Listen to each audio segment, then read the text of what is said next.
Hey, what's up, guys? Welcome back to another reaction video. My name is Paul. We're here with another oversimplified video. We're doing World War II oversimplified. Last time it was the American Revolution, so if you haven't seen that video, check that one out.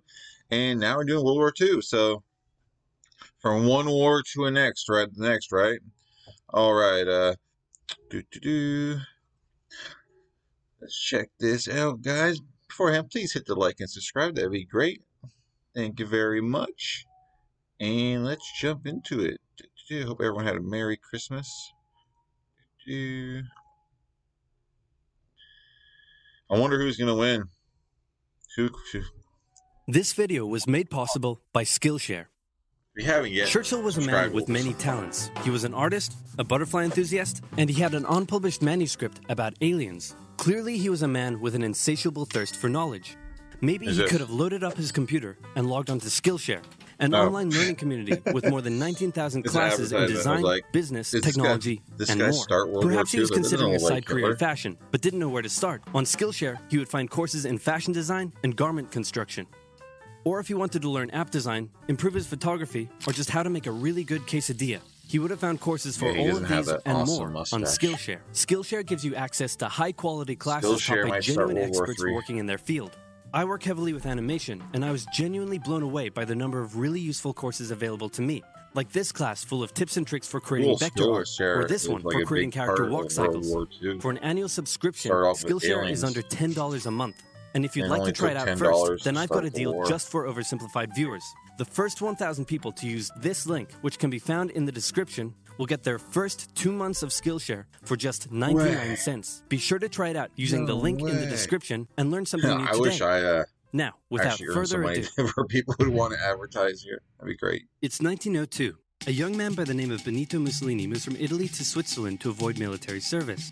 He gets big into socialism, working for trade unions, writing for socialist newspapers, advocating a violent overthrow of European monarchies, the whole shebang. This gets him in a bit of trouble with the Swiss police, so he gets arrested, sent back to Italy, set free, returns to Switzerland, is arrested again, goes back to Italy again, completes his military service after previously avoiding it, and then after a brief stint as an elementary school teacher, he finally returns to work as an avid socialist. His speeches and journalistic abilities made him famous among Italian socialists. He was anti-war, so when Italy colonized Libya in 1910, he rioted and got arrested. Then World War I came along, and once again he protested Italy's involvement. But then he thought, wait a minute, this war could bring about the social climate needed to overthrow European monarchies and bring about the socialist revolution everywhere. And suddenly he was pro-war, but his fellow socialists didn't like his new pro-war stance, so they kicked him out of the party. So then he said, you know what?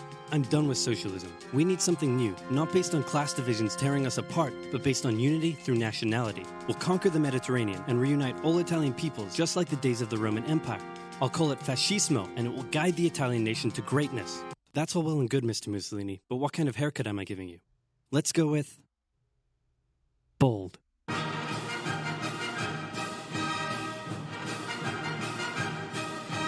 Mussolini, okay.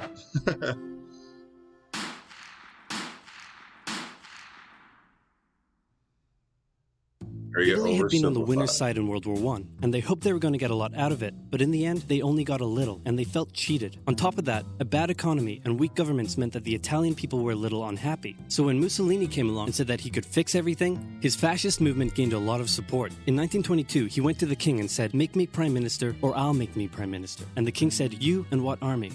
This army. This army. Fair enough. Once Chuck Norris destroyed 3 enemies with his finger simply by saying, BAM! Where's my little cursor to skip video? There it is. Fair enough. Then he went about establishing a dictatorship with himself at its center. Europe had its first fascist dictator. Next up, Germany. Germany had been on the loser's side, and they got absolutely wrecked by the Treaty of Versailles. They lost territory, had to demilitarize the Rhineland, had to reduce their army to just 100,000 men, couldn't have an air force, had to pay the Allies a huge amount of money that it didn't have, and a new rule was established that every Englishman withheld the right to walk into the center of Berlin, pick out any German they wanted, and spank the hell out of them. I made that last one up, but it helps you understand how all this felt to Germans. On top of that, a bad economy and weak governments meant that when a small angry man with a silly mustache came along and said that he could fix everything, the German people loved it. Hitler had been a soldier during World War I, and he was crazy patriotic, and nobody was madder than him about Germany's humiliation. He helped start a new political party, and in 1923 attempted a march on Munich with his boys. and then he got arrested. But his popularity grew and grew, and in 1933, the president made him chancellor. He believed he was Germany's great destined savior, and he went full megalomaniac, establishing a dictatorship with himself at its center. Europe had fascist dictator number 2. Hitler and Mussolini had a lot of the same ideas, but more importantly, they had the same enemies, and they started to get along. Anyone else want to be friends?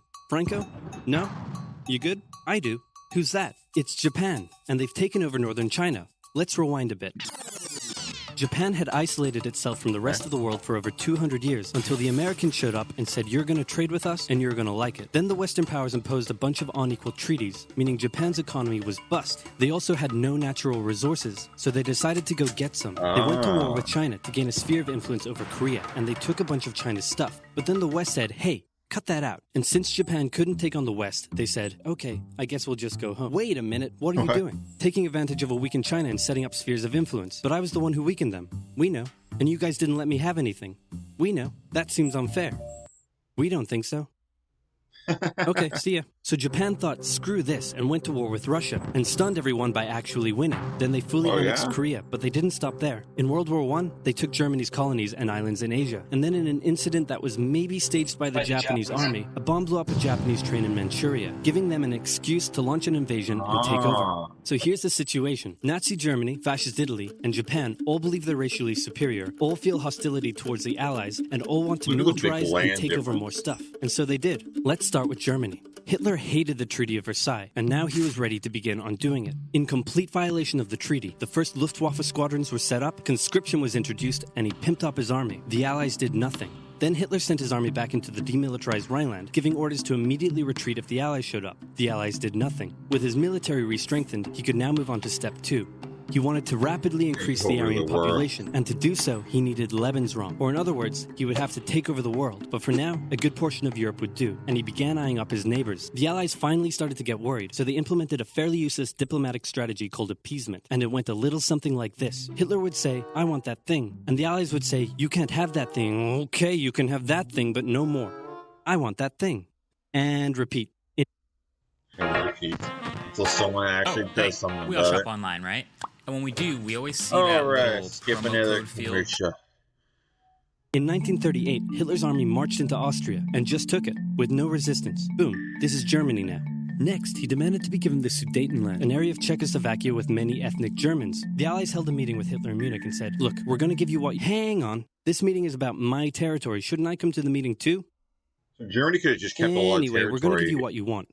If really? They didn't just keep pushing for more. Just like that? Yep. What's the catch? Just sign this piece of paper promising you won't invade the rest of Czechoslovakia. Okay. Then Chamberlain returned home victorious, waving his signed piece of paper in the air, declaring crisis to be averted and the continuation of world peace. And we built a statue of Chamberlain in his honor, and every day on the 30th of September we celebrate Chamberlain Day. Hitler's invading the rest of Czechoslovakia. What? He's invading the rest of Czechoslovakia.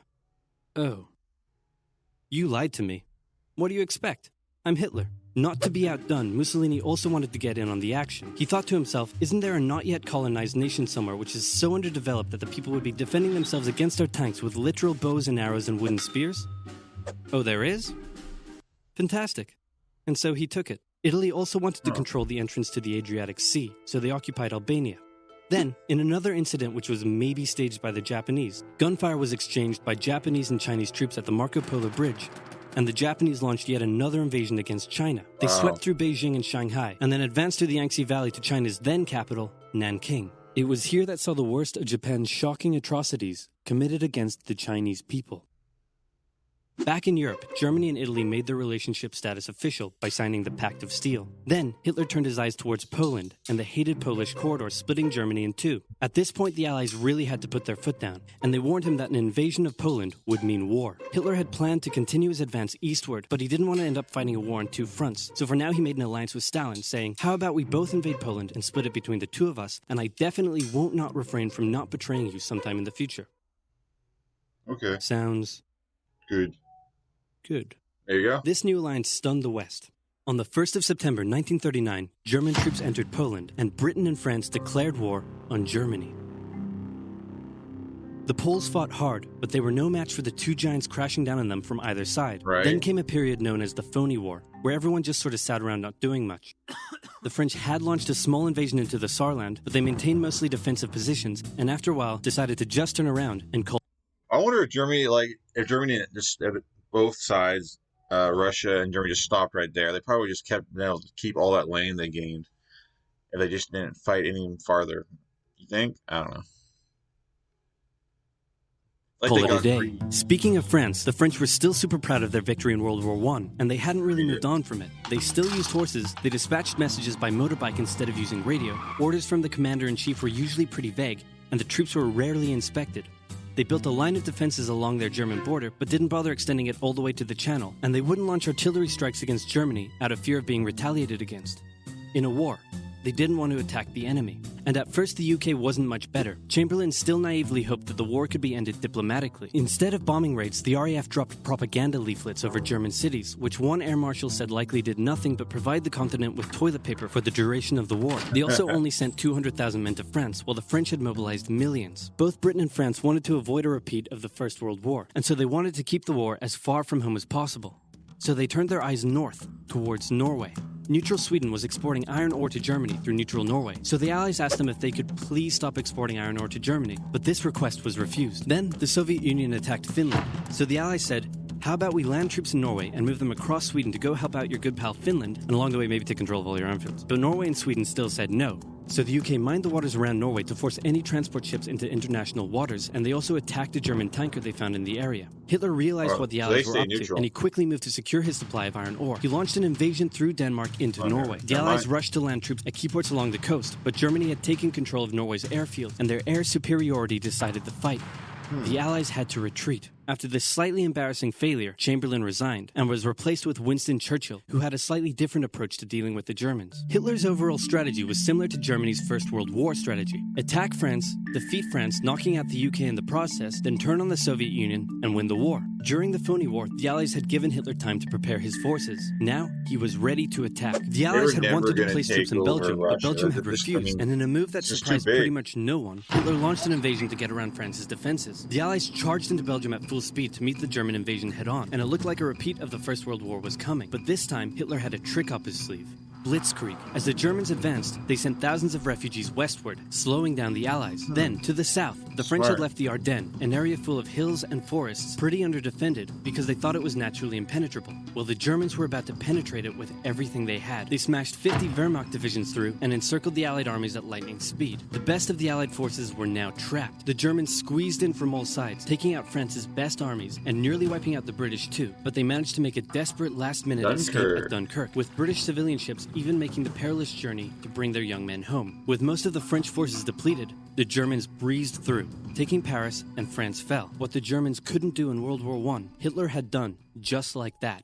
Hitler hoped that with the fall of France, the UK would also lose hope and sue for peace. But quite annoyingly, it didn't, and he needed to secure the Western Front, so he tried to force them into submission with mind games. The UK were now all alone, and Hitler wanted to emphasize that. First of all, just before France fell, Italy finally declared war on the Allies, making the UK's situation even worse. Next, instead of just occupying all of France, Hitler occupied the coastal areas for defense, but allowed France to continue its existence as a German puppet state. This way, it looked like the UK's old ally had decided to switch sides. Hitler also hoped that the UK wouldn't attack any of her old allies' navy bases or colonies in Africa, giving Hitler an extra line of defense to the south. But the UK made sure to respond to this by sailing down to France's navy base in Algeria and wrecking a bunch of ships. So have at it.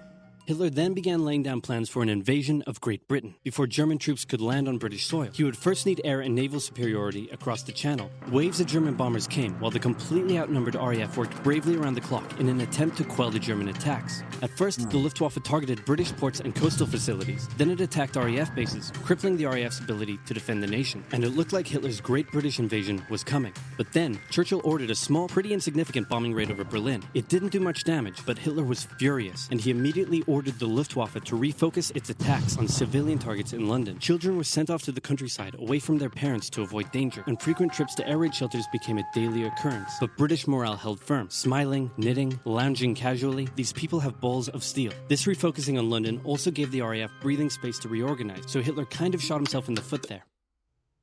Just the foot for now. Finally, the Luftwaffe sent one massive all-out attack on London, and the RAF successfully repelled it, destroying many of the German aircraft and placing air superiority firmly in British hands. Hitler's invasion had to be postponed, but the bombing of British cities continued for some time. That's it? Oh, yeah, that's right. There's two parts to this, right. we go. The first part, I was like, there's a lot more to come. Yeah. But yeah, it's 2 parts. So what do you guys think? I just love how they have, I don't know, like the comedic stuff with the history. I just think that's just really neat and cool to watch. Makes things a lot more interesting, entertaining. What do you guys think of this? World War II Oversimplified Part 1. I will get to World War Part 2 here soon enough. But for now, please hit the like and subscribe button. Please comment below on what other kind of wars or stuff you want me to do. And I'll check it out. And yeah, I'll see you guys in the future videos. Peace.